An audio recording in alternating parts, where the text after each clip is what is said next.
ये 10 मिनट का डिक्टेशन है रामधारी गुप्ता जी से। प्रतिलेखन संख्या 29-30। Ready 1 2 3 start. अध्यक्ष महोदय, नई तालीम में मेरी रुचि उसी दिन से रही है जिस दिन प्रातः अस्मरणीय पूज्य महात्मा गांधी जी ने इस विषय पर विचार करने के लिए पहल एक सम्मेलन वर्धा में किया था, जिसमें देश के कुछ शिक्षा शास्त्री और राष्ट्रीय शिक्षा से संबंध रखने वाले कार्यकर्ता आमंत्रित थे। उस दिन से इस पद्धति की जिस प्रकार से जांच और प्रगति हुई है, मेरा उससे कुछ ना कुछ संबंध रहा है और इसलिए मुझे इस बात की प्रसन्नता है कि आपने आज मुझे शिक्षा संबंधी विचारों को व्यक्त करने का अवसर दिया। यद्यपि मैं जानता हूँ कि ऐसा करने में बहुत अंश में पुनरावृत्ति करूँगा और हो सकता है मेरे मत से दूसरों का, विशेषकर शिक्षा शास्त्रियों का मत ना मिले। इसके अतिरिक्त विचारणीय बात यह भी है कि शिक्षा के संबंध में केंद्रीय और राज्यों की सरकारें आज जो नीति बरत रही हैं, उनका मेरे मत के साथ कहाँ तक मेल होता है और मेरे मत में अथवा उस नीति में परिवर्तन कहाँ तक आवश्यक दिखता है। इसलिए मैं आशा करता हूँ कि मैं आज जो कुछ कहूँगा वह व्यक्तिगत विचार के रूप में ही समझा और देखा जाएगा और उस पर आप निर्भीकता पूर्वक और निर्लिप्त रूप से भली भांति विचार करेंगे। यह एक मानी हुई बात है कि जो पद्धति आज तक प्राथमिक वर्ग से लेकर विश्वविद्यालयों की उच्चतम कक्षा तक प्रचलित है, वह वही पद्धति है जिसको ब्रिटिश सरकार ने इस देश में चलाया था और स्वराज्य प्राप्ति के बाद भी अभी तक उसमें कहीं कोई मौलिक परिवर्तन नहीं हुआ है।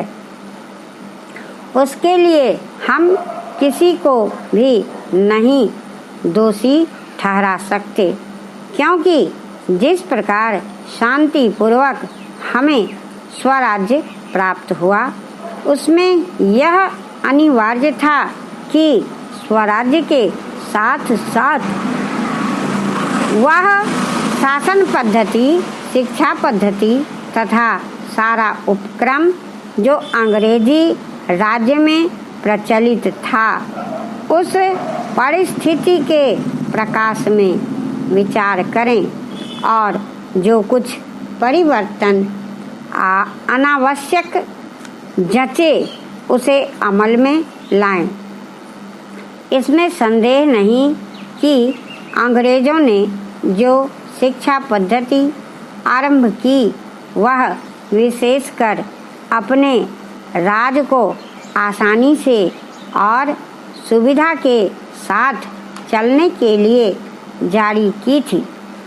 उसके साथ साथ उनके दिल और दिमाग में भी यह विचारधारा काम कर रही थी कि यहाँ की संस्कृति और साहित्य में कोई ऐसी चीज़ नहीं है जिसको वे अपनी संस्कृति साहित्य इत्यादि की अपेक्षा अधिक अच्छा समझें अथवा जिनको वे बनाए रखना उचित समझें। धीरे धीरे उनकी विचारधारा में थोड़ा बहुत परिवर्तन भी हुआ, पर मूल रूप से नहीं। और इसी बीच यूरोप में विज्ञान की जो प्रगति हुई वह इस देश में उनकी भाषा के द्वारा ही प्रसारित हो सकती थी।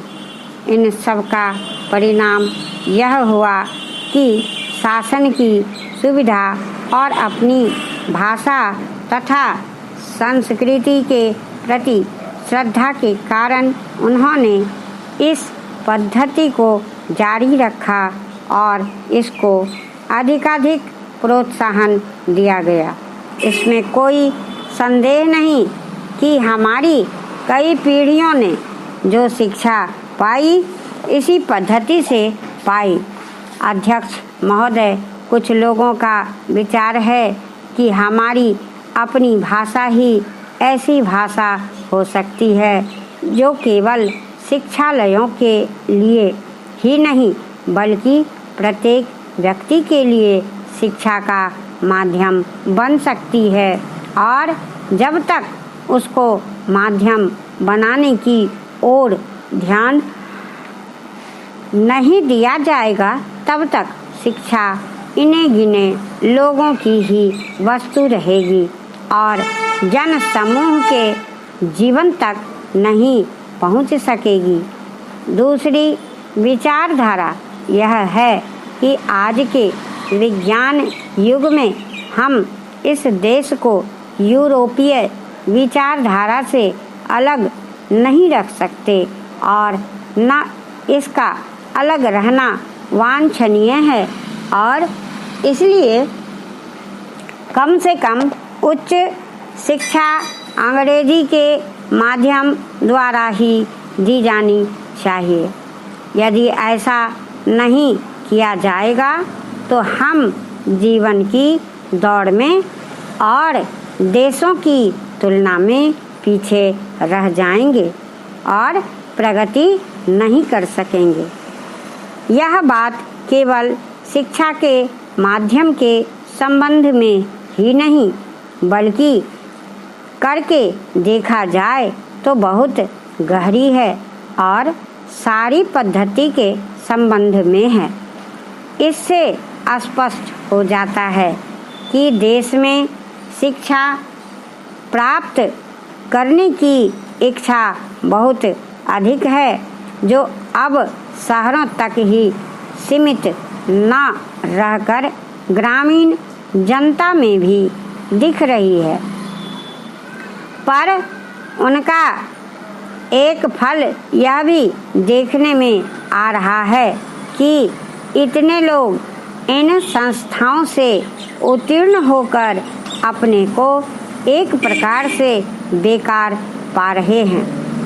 सरकारी नौकरियां अथवा दूसरे प्रकार के काम जो शिक्षित वर्ग को मिल सकते हैं सीमित हैं और जितने लोग उत्तीर्ण होते हैं उनमें से थोड़े ही लोग उनमें लग सकते हैं या उनमें लगने की योग्यता रखते हैं। अधिकांश विद्यार्थी अब वह काम नहीं कर सकते जो उनके पिता और दूसरे पूर्वज लोग किया करते थे। अंग्रेजी शिक्षा के फलस्वरूप उस काम के प्रति उनकी भावना में परिवर्तन आ गया। परिणाम यह हुआ कि बेकारी बढ़ी और उसके फलस्वरूप जीवन के प्रति असंतोष और उपेक्षा की भावना को बल मिला। यह इस देश के लिए बहुत भयंकर चीज है। इसलिए हम इस विषय पर मौलिक रूप से विचार करें कि जो पद्धति आज चल रही है और जिस पर हम इतना व्यय करके युवक और युवतियों को